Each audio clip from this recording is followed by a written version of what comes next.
This is an interesting one.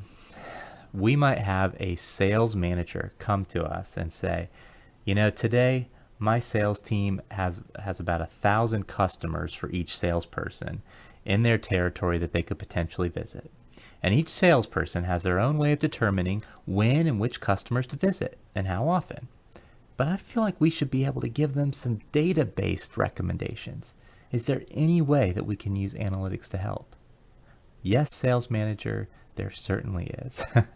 Now, a very basic way of doing this might be to just sort your customers by the amount of sales they've had recently or over the last year. Say, hey, we should probably be spending more time with the customers that do more business with us. And then as we have time, maybe we'll eventually get down to some of the customers that haven't done business with us. It's a very simple approach. It makes the assumption that our time is that we're actually, when we spend time with those higher volume customers, that we are indeed able to continue to generate incremental business with them. But at a certain point, that may or may not be the case. At a certain point, there could be diminishing returns. Maybe a salesperson's visiting an account so much that it's taking time away from their business. And so how can we figure out what that break point is? At what point should we move to the next customer on the list? Should it really be based on sales? And even if it were, again, at what point when would we make the time to visit maybe a customer who hasn't done any sales with us or has done less sales with us? Well, that's where a model that takes into account the incremental impact of a sales action, an email, a phone call, a visit, each of those have different costs associated with them. But what if you could build a model, and it would be based on the past, looking at when we've called, when we've visited, when we've emailed certain customers versus when we haven't, and understanding what was the incremental impact of that touch point. This is a great opportunity to use what are called interaction terms in a regression model.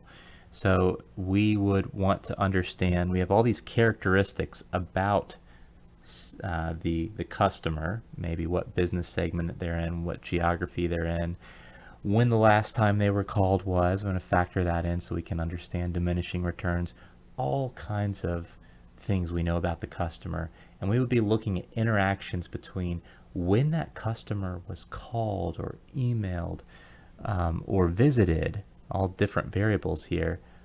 What was the impact of that on their sales, and then maybe the next month or 2 or 3. There are so many different ways you could set up this model, but I would say this is a great opportunity to build a response model.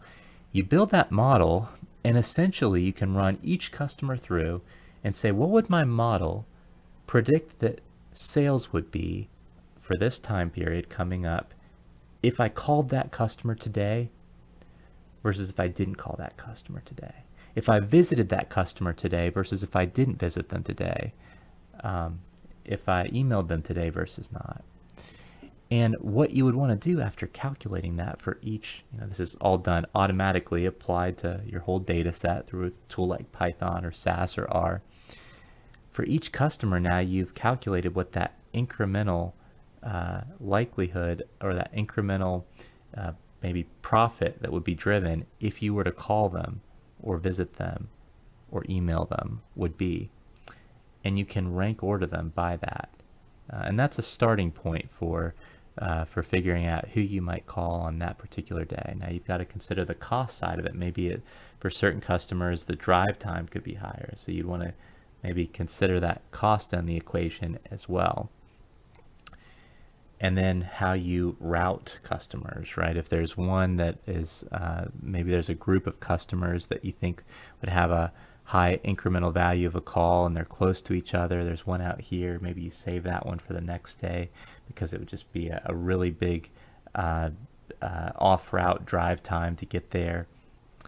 So many factors to consider, but I would start with that incremental sales model and then combine it with some kind of a perhaps geographical clustering model that could build an optimized route for it, and then bake in the cost of each of those touch points. Yeah, hopefully that's helpful.